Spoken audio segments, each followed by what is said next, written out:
And welcome everyone to this is the fourth week of Relax, Focus, De-Stress, and Connect. And so glad you could join me.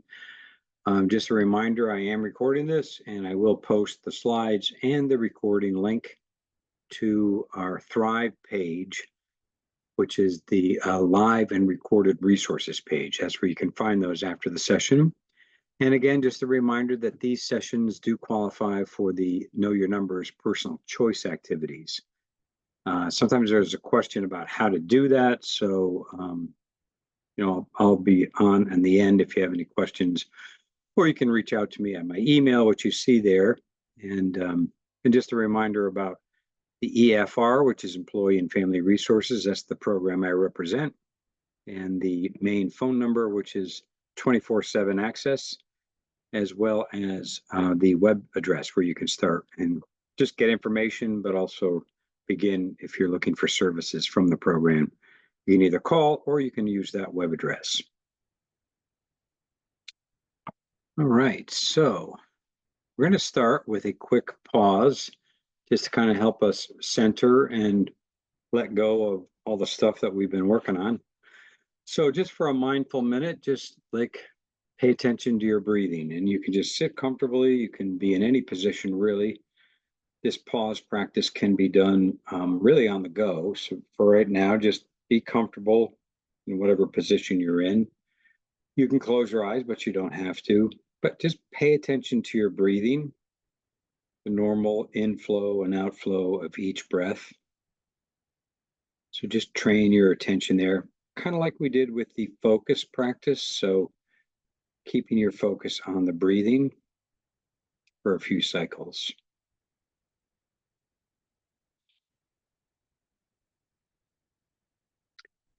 And now I want you to focus specifically on the in-breath. And as you breathe in each time, breathe in something that you might need in the moment. Might be relaxation or focus or just taking a break or whatever it might be. Just tune in, what do you need, and breathe that on each in-breath. You sort of feel that flowing in to the mind and the body as you breathe in. Do that for a few in-breaths. Make your breathing maybe a little bit longer and deeper.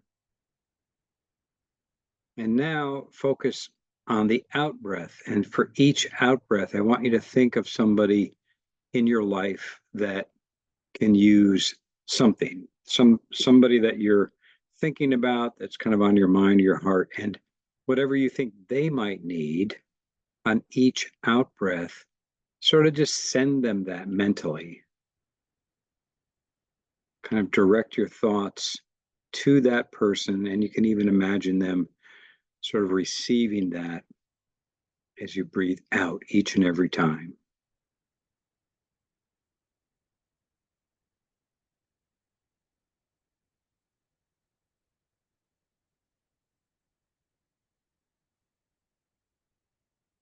And the final part of the practice is just simply to bring them together. So we have a nice balance, breathing in for you, breathing out for another. In for you, out for another. A couple more times on your own.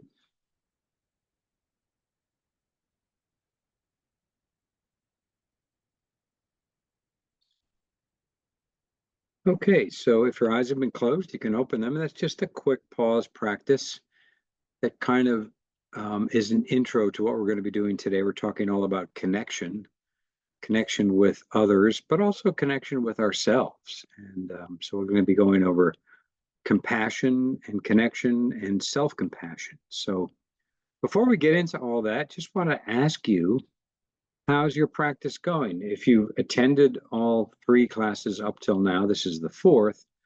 It doesn't matter if you haven't, by the way.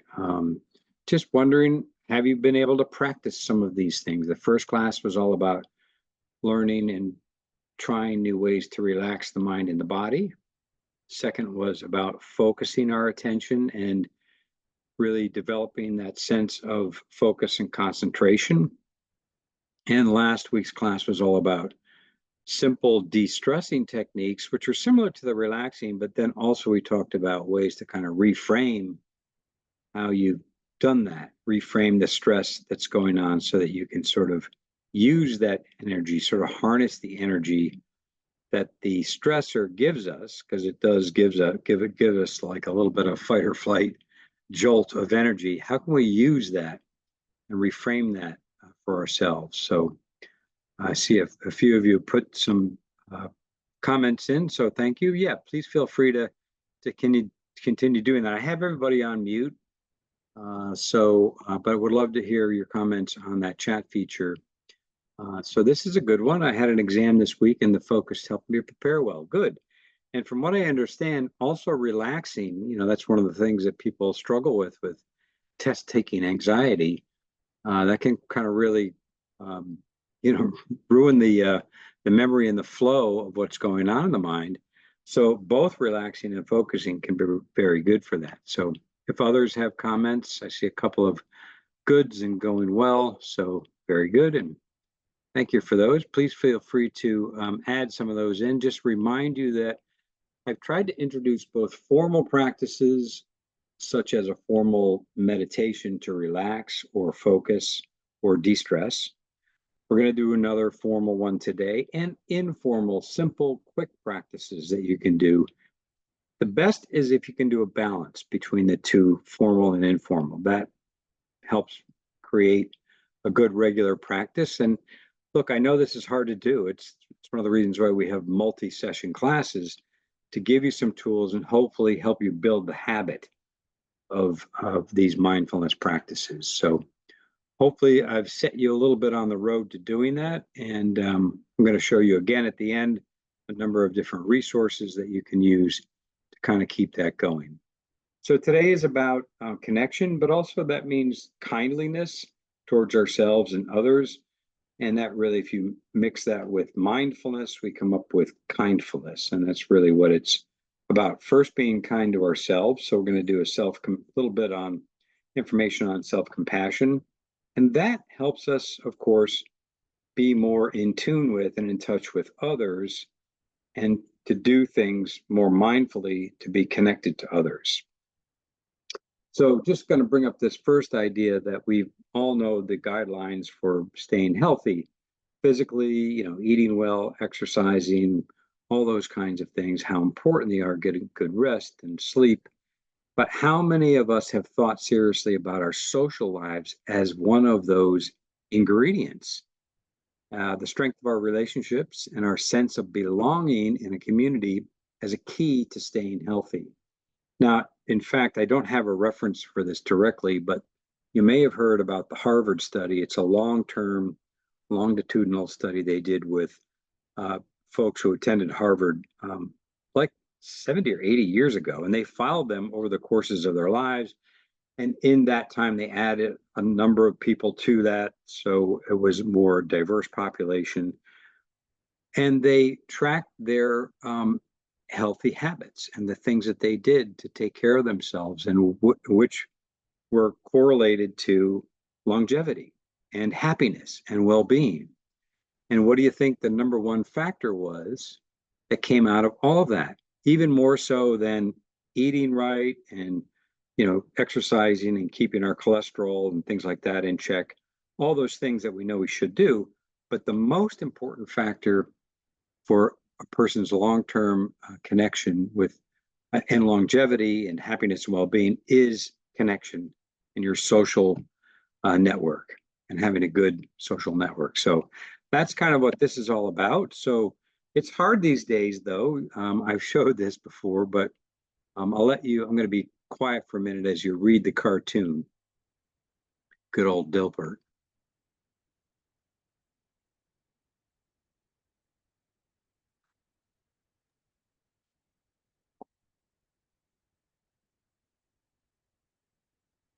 So as you can see, our digital distractions in many ways are help disengaging our connection with other people, contributing to that disconnection. And we spend so much time digitally online. There's social media and all that. And it is easy to rely on that to keep our connections. So I'm not saying that's wrong. It depends on how you use it, but this convenience has a flip side. It lacks the depth and richness that comes from physically spending time together. Now, just another piece to that, I should have mentioned this before, but I've also come across a study that looked at what are the two ingredients for successful long-term relationships, like in a marriage, for example, or a long-term partnership. The two ingredients are kindness and generosity. Those are the two most important ingredients for making a long-term relationship work. Pretty interesting. And so further with this, as technology becomes increasingly pervasive, we mustn't forget the power of shared real world experiences for strengthening connections, deepening relationships, and creating lasting memories. So if there's someone in your life you'd like to be closer to, that you're maybe connecting with over or digitally, what are some things that maybe you can do to take that to the next level to deepen that strength of connection? So just kind of teeing that up as a possible thing to think about. Now, I came across this article. When you get these slides, if you take a look at them later, this link there goes right to it. The article is from the Greater Good magazine called How Your Relationships Affect Your Health. So the author of this new book, The Art and Science of Connection, who is a social scientist, Caslie Killam, basically argues that social health matters as much to our well-being as mental and physical health. And in fact, they're interrelated. Okay, so it's really necessary to keep all this in balance, to be doing all of these things. And as I mentioned in that study, that's what they found, that social connection was the most important ingredient. Now, she also defines what is meant by social health a little bit more, and it's simply deeper connection, mutual support, and a good relationship with yourself, but also in having the support you need and feeling cared for, understood, valued, and like you belong. So that sense of belonging is really, really important. So in this article, so I've summarized some of this, but just to kind of give you a quick kind of high level view of what she's suggesting, that ways to improve our social health. Number one, stretch if the quantity is low. So in other words, if you have fewer social ties than you want, try to stretch that. Try to see if you can expand the people and places where you're looking to connect with folks. And then that quote underneath, one study found that both introverts and extroverts benefited in their daily lives from having more frequent and deeper connections with other people, even though you might not expect that for introverts.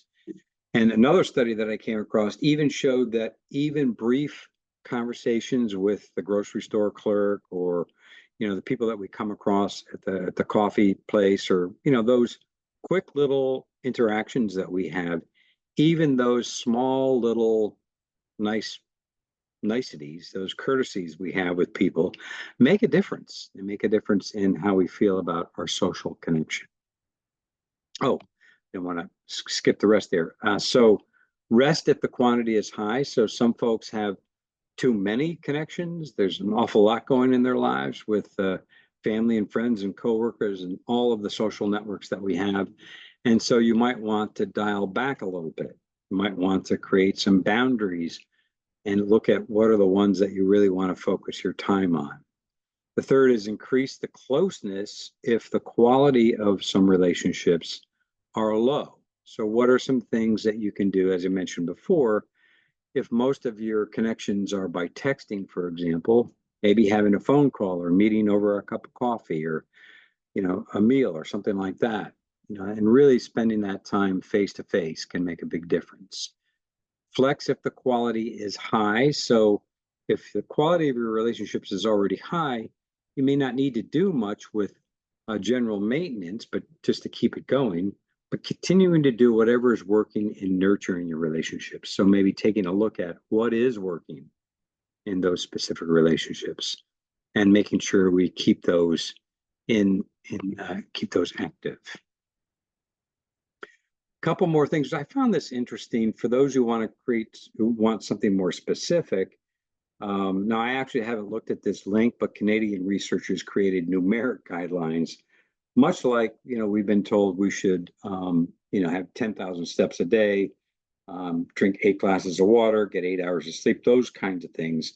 The author, Killam, creates her own shorthand prescription for this. Try to connect with 5 different people every week. Second, maintain at least 3 close relationships in general. And third, dedicate at least 1 hour each day to social interaction. So that might seem like a lot. And so I would say if it does, just start small, maybe pick one and try to work on that and then add it in. But those are kind of good guidelines, and, be flexible about it, of course. I mean, it's not something that we can easily do all the time. But just some numeric guidelines that kind of give us some thoughts as to what we can do. All right, so let's just talk a little bit about self-compassion, and basically the same thing as self-kindness, and just kind of noticing how when things go wrong, how do you treat yourself? And even in meditation, when we teach meditation and mindfulness, sometimes people say, "Oh, I'm thinking too much," or "I'm not doing it right," and the inner critic automatically comes up.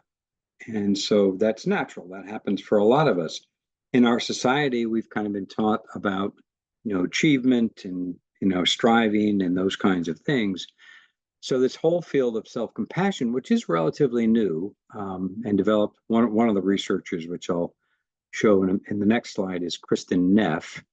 But Emma Seppala, another researcher, points out that Kristen Neff's research suggests that replacing self-esteem with self-compassion may have far superior implications for our mental health and well-being.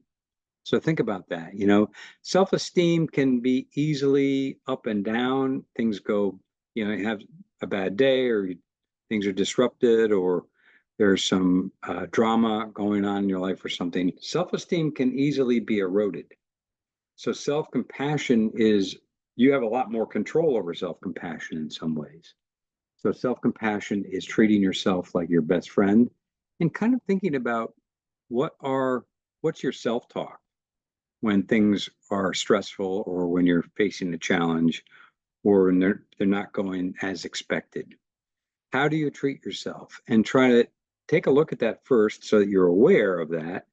And then maybe thinking, what would I say to my best friend if they're going through this same kind of struggle? What words would I use? How would I support them and comfort them and nurture them? And see if you can give yourself the same kind of message. So important to start with ourselves. So a little bit more, these are from Kristen Neff's research. So 3 elements of self-compassion. First is self-kindness, which I've been talking about. So trying to turn that self-criticism and that inner critic into an inner coach, giving yourself those positive messages.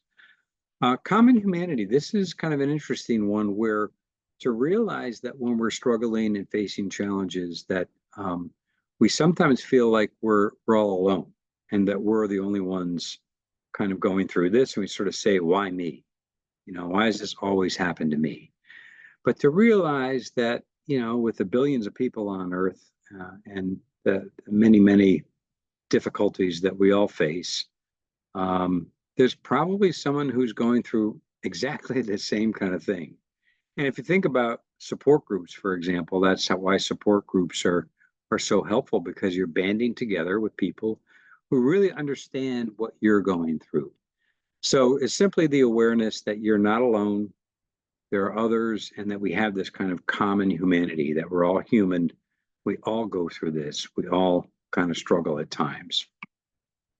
The third component is mindfulness. And so to me, this is one of the key ingredients, because we have to be mindful of those messages we're giving ourselves. We have to be aware, and to then be able, as we've done with the stress, for example, to kind of create that space. And I'll talk about that in a minute, but mindfulness helps us, instead of react so quickly to those things and then getting down on ourselves, Mindfulness creates the space so that we have a little bit of a choice to respond rather than automatically react to those kinds of things.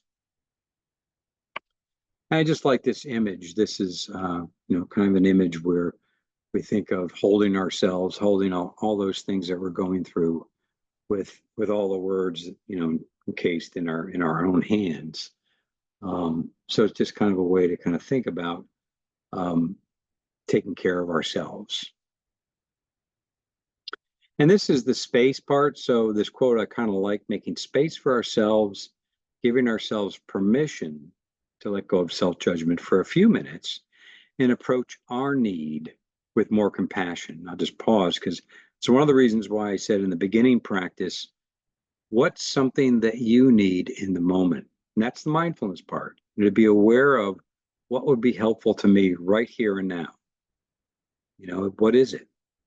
Is it to, maybe it's something physically. Maybe you need to move. Maybe you need to eat or have some water. Or maybe it's something mentally, or maybe it's something emotionally. So what is it that you need? And the research shows that when we practice self-compassion, we're less likely to feel anxious and stressed and more likely to feel happy and resilient.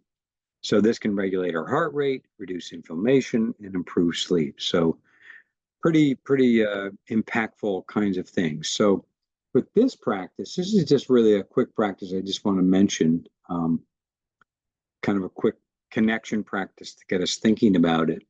So bring someone to mind that you appreciate. Okay, you don't even have to close your eyes for this. Just think about someone in your circle who really is supportive of you and who you appreciate and you're grateful for. And just take a moment to bring that person there, maybe imagine their face, maybe imagine their voice, how they are with you. It's not so much what they do, it's how they make you feel, right? And then just notice, where do you feel that in the body? See if you can notice perhaps that warmth and supportive nature that they give you. Where do you feel that in your body?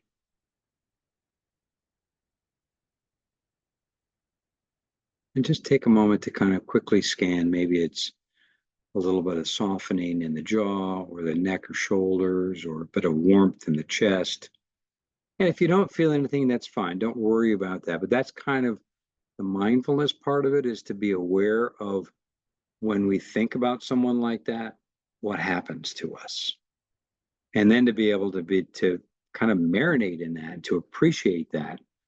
And this is going to lead us to what we call a loving kindness practice. We'll do a little bit more of a formal meditation in just a few minutes. Now, this is an exercise. If I had you all in one room, we would try this. We would pair up with partners, and it's really quite impactful. It's pretty quick, so you might want to try it. So choose somebody, and just one person talks about the weekend, or doesn't have to be anything important. In other words, just talk for 2 minutes about something that's going on in your life. Maybe a vacation you've got planned, or the weekend you just spent, maybe some good things that you just did. And the person who's talking just talks, and the person who's listening just listen intently with focus. You might notice distractions. You might notice wanting to say something. So just notice that. You might notice external distractions. There's noises, both internal and external. And just notice it's difficult for 2 minutes to just listen. Now, you can actively listen with your body language, but the task is to not say anything until the 2 minutes are up. Okay, and just notice what that feels like. And for the person who's talking, to notice what it feels like to be purely listened to for 2 minutes without any interruption, to really just be able to talk and to see what that feels like, to just to be listened to. And then you switch roles, and then you might process that a little bit as to what that was like. So it's a cool exercise to give a try to. One of the things that gets in the way, of course, is that when we're listening, especially in the workplace, we're kind of listening with our own agenda. We're listening with what am I going to say to contribute to that conversation. So it's really kind of like we're not really listening to the complete message that that person is trying to give us. We're listening with what do I want to say? And that's not such a bad thing. I'm not saying it's wrong, but try to just listen and try to really tune into what that person is saying. And you can try some active listening, which means, reflecting back what you're hearing, reflecting back the content. In other words, what are you hearing with your mind? But then also reflecting back, what are you hearing with your heart? What are you hearing? What are the feelings? What are you hearing between the lines of that message? And that's more of using your empathy. All right, so at this point, I would like to do a loving kindness practice, which is a traditional practice in meditation and mindfulness. And it'll probably take, let's say, 5, 6, 7 minutes, something like that. Okay, so real easy to do. Sometimes we think of practices like this as a little bit of woo-woo, a little bit out there. But it's interesting. They actually show that these kinds of compassion and kindness practices actually make a difference. A lot of research studies show that they make a difference to our sense of connection to other people, to our sense of compassion for other people, and how it makes us feel, our sense of happiness and well-being. All right, so let's sit comfortably and just take a moment to allow the body to settle in. And you can close your eyes if you like. You don't have to. If you'd rather keep your eyes softly open, kind of down in front of you, that's fine. And we're going to just start with some basic relaxing and mindful breathing. Okay, so just bring your attention to your breath. And just again, notice the natural inflow of your breathing in and out. And see if you can feel each breath. Feel the in-breath and the out-breath. You might even feel the transition point, the slight space between in-breath and out-breath and out-breath and in-breath. So just zero in on the breath itself.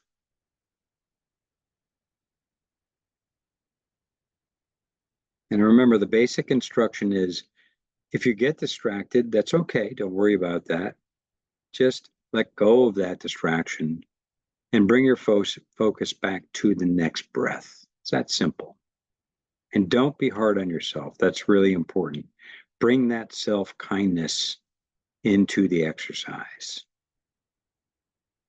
Now, the second part is just be aware of your body. So being kind to yourself, let the body be relaxed, let the body be comfortable. If you need to stretch a little bit or you need to readjust your position, that's quite all right. You want to be comfortable for this, okay? So comfortable, relaxed, maybe take a couple of really long, deep breaths. Long, slow out breath. Let the body relax as you do that.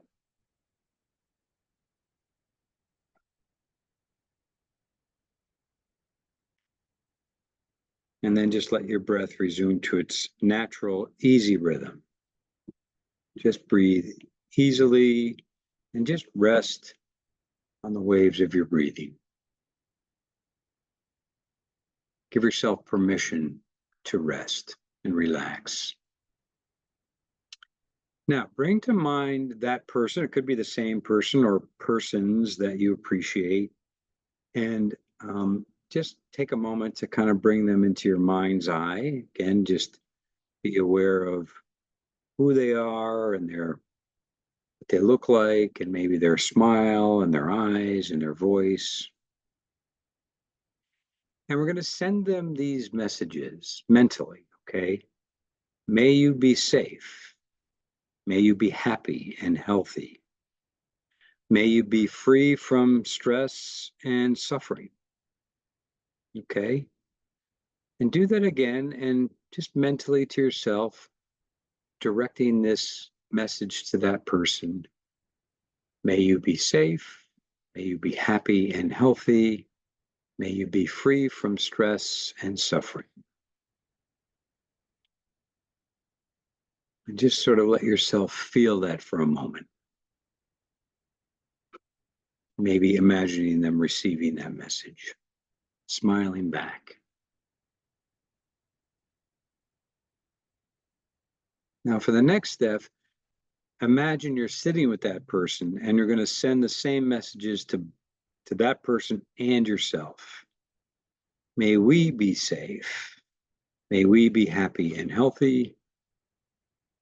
May we be free from stress and suffering. Maybe do that again for yourselves, that person and you. Imagine it's kind of sinking into you. May we be safe. May we be happy and healthy. May we be free from stress and suffering. Just see what that feels like.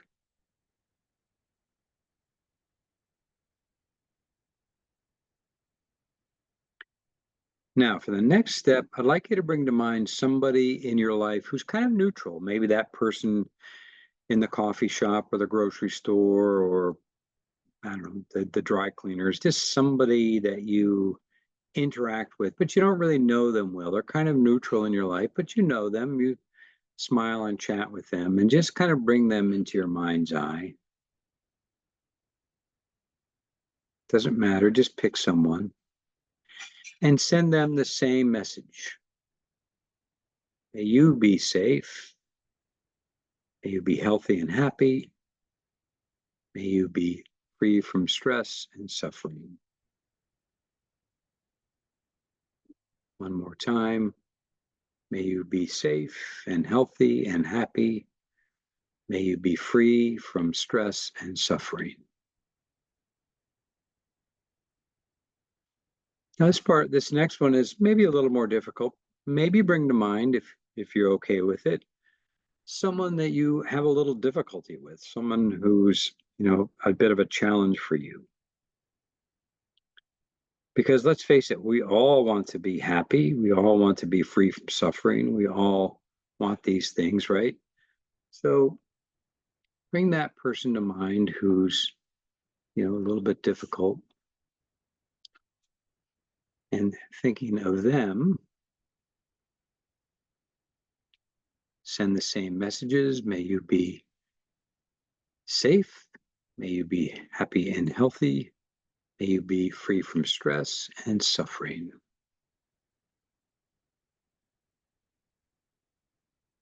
And again, one more time. May you be safe. May you be happy and healthy. May you be free from suffering and stress. And by the way, you can use whatever words you like. These are sort of traditional words. If you want to try this on your own, you can use whatever words feel right to you. But before we close out, we're going to just notice what that all feels like. Maybe notice what it was like for a neutral person. What was it like for that difficult person? What was it like for yourself and someone that you appreciate? And we're going to close again with that breathing in and breathing out. So breathe in for you, whatever you might need in this moment. Breathe out for another, someone that you know of that you can send some care and compassion to. So breathe in for you, whatever would be nourishing and helpful, and breathe out to that other person. A couple more times. In for you, out for another. In for you, out for another. And at this point, you can just let go of all of those messages and just rest for a moment with your breathing. And we'll finish by just slowly beginning to rise from the meditation. You can slowly open the eyes if they've been closed and move. Might help to stretch whatever the body needs. Again, tune into what the body needs, and that's a loving kindness practice. Kind of brings it all together, right? Brings in the relaxation. We have the mindfulness of the breath, connection with the body, and we bring to mind different people in our lives, and we send them those messages. So love to hear what that was like for you. Any comments that you'd like to share, please feel free to do that in the chat. What was it like maybe to bring different people to mind? What was it like as you did that? Was it maybe strange, different, helpful? What did you think? Love to hear what that was like for you. All right, so at this point, I'm going to just show you a bunch of resources and kind of go over, maybe do a kind of just a reminder about some of the other classes and where we can find this information. But again, also just a reminder how important it is to be compassionate to ourselves. There are some actual practices that you can do because let's face it, it's not easy. The old habits of getting down on ourselves and being critical to ourselves easily surface. And so it helps to do, as you can see, the three components of self-compassion, which I reviewed quickly, but Kristen Neff does in more detail. Is there 2-minute practice? Another link for a positive psychology, self-compassion. And then this one is really good, The Sacred Art of Listening by Tara Brach. It's a longer video, it's on YouTube. But even if you just listen to the 5 minutes that I've pointed out here from the 5.5-minute mark on. And then also Frank Ostaseski, Deep Listening, really good. It's only 3 minutes. And he actually talks about in his work with training of new nurses, and he talks a little bit about that, listening with the mind, listening with the heart, listening with your whole self. It's really a good video. So those are just some things you can try. Thank you for the comments I see here. Very good. Yep, it was good. It's good to think of somebody else. And what we're doing with that is it's an intentional practice, right? And so even if it's difficult to connect with people in certain ways that we might like to, you can still do that in your mind, in your imagination. Relaxing and emotional to breathe out for a great friend going through difficult times. Yeah, I mean, we all have those people that we know that are going through tough times. And so it kind of helps us be a little bit more empathetic with them. Felt great to think of a few that I know need this today, right? It does. It takes us out of our own stuff and into what others are going through. Yeah, so you would like to do this practice more. I'll show you where you can find this. A lot of the apps have it, but I'll show you on our web address where you can find that. A bit strange, but relaxing. And I agree, when I first did this myself, it is a little different. It's not your typical kind of meditation, but glad you found it relaxing. But I would encourage you, maybe try it a couple more times. And if you're starting to develop a little bit of a mindfulness or relaxing practice, maybe just kind of put this into the rotation. Yeah, I'll show you where you can find the links. What you do is you go to Thrive. That's on the intranet. So if you don't know how to find that, you go to the Departments and Communities tab, and then you just look for T. There's an alphabetical thing. Just go to T, and you'll see Thrive. And when you first pull that up, you'll see a link for live and recorded resources. And that's where I posted the 3 classes prior to today, and I'll post today's class as well a little bit later today. So the slides are going to be there, and you'll see in the slides, you can download them. All the links are there, and there's also will be a recording link. Love the practice of breathing out for someone in need. Thank you. Great idea. Grateful heart is a happy heart. Yep. Couldn't agree more. Very relaxing. So I had to step away. That's okay. Thank you. Thank you. Thank you all. Thanks for those comments. It's helped helpful to hear a little bit. If you have any questions at all before we close, we got about, let's see, we got about 7-8 more minutes. Let me know if you have any further questions. So those are videos that you might try. These are some daily practices. There's Tara Brock again with a self-compassion, loving kindness practice, a little bit longer. It's on YouTube. Chris Germer is one of Kristen Neff's colleagues, and there's a self-compassion break, and then self-compassion meditation, and then a 5-minute, you want something shorter for self-compassion. And for an informal practice, you might try walking loving kindness. So all it really means is as you're walking, instead of letting your mind sort of get consumed with all the daily, stresses and strains of the day, just first pay attention to the walk, pay attention to what's going on using your senses, and then just start noticing different people, different drivers, different things in your walk, and sending them those same kinds of messages. That's another way to kind of do that informally. Again, a reminder about the app that you can find on this website, the Carillon Wellbeing website. That's also the same one where you can find recorded meditations that I've uploaded. And there is, again, this website, on the app does have a Cultivating Compassion 3-episode on-demand course if you're interested in doing a little bit more of this. All right, so here are the, so there's a number of things. There's other apps that you can try that I've listed here. There's, if you search for me on YouTube or even just any of the instructors, you can get lots and lots of resources on YouTube. I do have a channel where I post all these classes as well. So if you don't want to go to Thrive and you want to do that on your own phone or on your own device, you can do that. Just go to YouTube, search for my name. My channel will come up and you'll see all the different playlists, this one as well as all the others that I've done.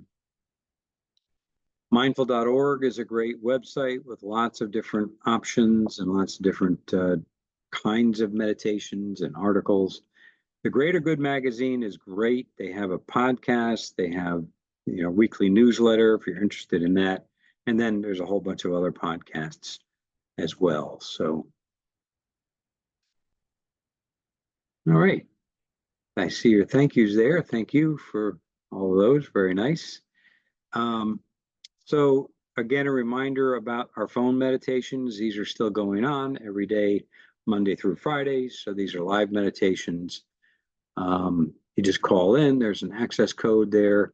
And for 10 minutes, I just do a really brief intro and then a 10-minute meditation, and then you go on your way. Here's that link. It's the same Carillon Wellbeing I've uploaded 30 different meditations. There is a loving kindness meditation on there. So if you go to that link, and then you'll see on the home page, it says, take a break, relaxation audios. Click into that. That takes you to the whole page of those different meditations that I've uploaded. And I'll leave you with this thought. Meditation practice isn't about trying to throw ourselves away and become something better. It's about befriending who we are already.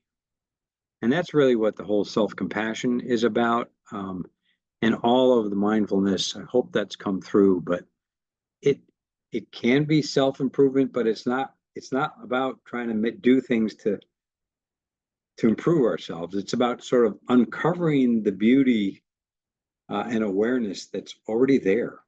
And that's what's, I think, kind of cool about it. So thank you all for all those great messages. I see those, and I'm going to stop the recording in just a moment and wish you well, and say again, thank you for attending whatever classes you were able to attend, and wishing you all the best going forward. And feel free to reach out to me if you do have any questions about any of this stuff. I'm happy to help. So namaste and peace to you, and wishing you all the best.